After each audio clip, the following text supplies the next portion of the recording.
Good morning, ladies and gentlemen. Today we are talking about what is probably the easiest tense in the French language, and that is the near future. So the whole week is about the future in general, but our first lesson is going to be about the near future because it's just really the easiest. So that my video will actually be quite short on this one, because almost everyone already know how to use the near future. And if you don't know it, it's really a matter of a 5-minute revision from me, and then you already be good to go, basically. So if you have a look at my whiteboard, there we are. Up. The near future is when you say in English something that is going to happen very soon, or something that is quite sure to happen. So, for example, if you have a look at the sky, and there are a lot of very, very dark clouds. So if you look up, you see a lot of dark clouds, then you're probably going to say, well, oh, it's going to rain. Okay, you won't say it will rain, because, well, it's just about to rain in a minute. So it's quite like you see the sky and it's probably going to rain like now. It's not as in it will rain next week, or, oh, what about if we did a barbecue next week? And you say, oh, it will rain next week, so we won't do that. Here is like you can actually see the clouds, so you're really going to say it's going to rain like soon, like now. It's going to rain. In French, we have this distinction as well. So that is the near future. There we are. Oh, I can't write, sorry. There we are, so near future. And then we have the simple future. Okay, so we're going to learn both this week. But we're starting with this one, the near future, which is really, really easy.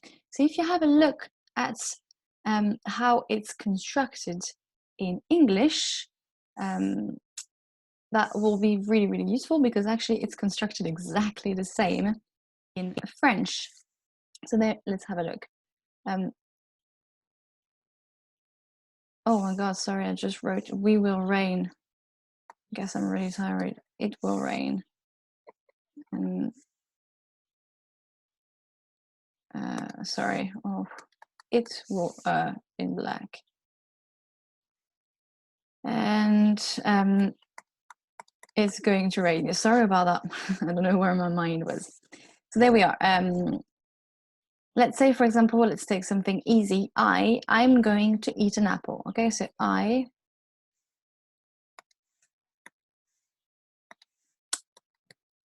I'm going to eat an apple. So you know how it works. You have the subject, the verb, that is all this. And that is the object. We've learned that in previous lessons. So there we are. We have the sentence in English, and we have the subject. Here we have the verb to go. I'm going to go. Then you have the verb here. And then you have the object. That is really not going to be of any use here, but I just put it because it's nice to have it. So subject, the verb to go, and then the verb. What form is the verb in? So if you look at to eat, it is the form that you'll find them in a dictionary. So if you open a dictionary, you'll probably find to eat, meaning to just sustain yourself, like to take food into your mouth and live, basically. That's the meaning of eat, isn't it? But anyway, so if you're going to a dictionary and you're trying to find a definition for eating, you will find it as to eat, and then the definition. So that is the infinitive, is the way you find it in the dictionary. And in French, ladies and gentlemen, the future, the near future tense is going to be exactly the same thing. You're going to have the subject, the verb to go, and then the verb in the infinitive form. Let me write it down here. Infinitive. And then the object. It's exactly the same in French. So if we translate it word for word, I is je, that's our subject. How do you say I go? Or I'm going? In French, so the verb to go, that's basically why I was repeating the 4 irregular verbs last week, because the verb to go is so useful for the near future, and the verb to have and to be way useful for the perfect that we did last week. So these 3 verbs are really, really, really essential and key if you want to say anything in the French language.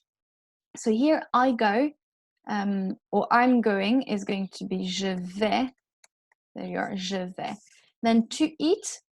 So thinking about what is to eat in French in the infinitive form, right? I eat is je mange. So here you know that manger, the er, because er marks the infinitive. There we are. Je vais manger, and then an apple, une pomme. And ladies and gentlemen, this is it. That's it. That's the only thing to know about the near future, right? So let's clear this, give us a little bit more examples. So je vais manger. Literally, I am going to eat, manger. Okay, literally exactly like this. If your infinitive is an IR, doesn't change a thing. Je vais, I'm going to finish, finir, straight away in the infinitive. And there we are. The only thing you need to know is the infinitive of the verbs. And there we are. It is quite easy because we know the past participle. So if your sentence, let's say, if your sentence was in the perfect tense before and you needed to change it to the future, let's imagine, j'ai chanté. How do you find the infinitive so you can transform it into I'm going to sing? Je vais. How do you know the infinitive? Well, you know it because you know how to form the past tense, don't you? If you have an E accent, that's because it comes from an ER verb. So there we are, you have your infinitive, je vais chanter. That's how you find your infinitive.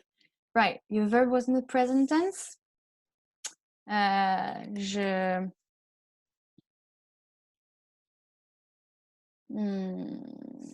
Je grandis,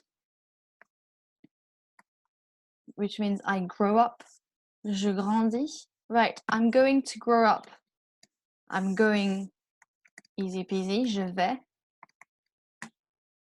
And then how do you know the infinitive of the verb to grow up? Well, there you are. In the present tense, it finished with the IS. And guys, you know what finish in the IS because you have learned the ending in the present tense for the ER verb, the IR verb, and the RE verb. So you know that IS ending here is an IR verb in the regular form. So there you are, sorted. Infinitive of je grandis is grandir. And that's it, okay? This is easy. And this is easy because there is no exception. This is probably the only one there's no exception, okay? So here, the only thing that you need to know is your verb aller, and you need to know this pretty much by heart, okay? But that is not a new thing. I've already told you about this. So you know already that you need to know that by heart. So the verb aller by heart, and then you need to know the infinitive. Infinitive, and this is it. And that's it. There's no exception to know. There's no thing like complicated rules about agreement. Nothing, none of that. You just learned the verb to go and infinitive, and this is it. That's it. So this is why this is probably my favorite tense. And why I find it so easy. So your task now is going to fill in your booklet, as you know, and to show me how easy it can be, because I know it is. But yeah, I'll see you on the next lesson, which is going to be the future tense, like the simple future tense. This one's going to be a little bit more challenging. The challenge is good. If we only had near future tenses all the time, we get bored. So I'll see you in next lesson in a few minutes when you're done your booklet. See you soon.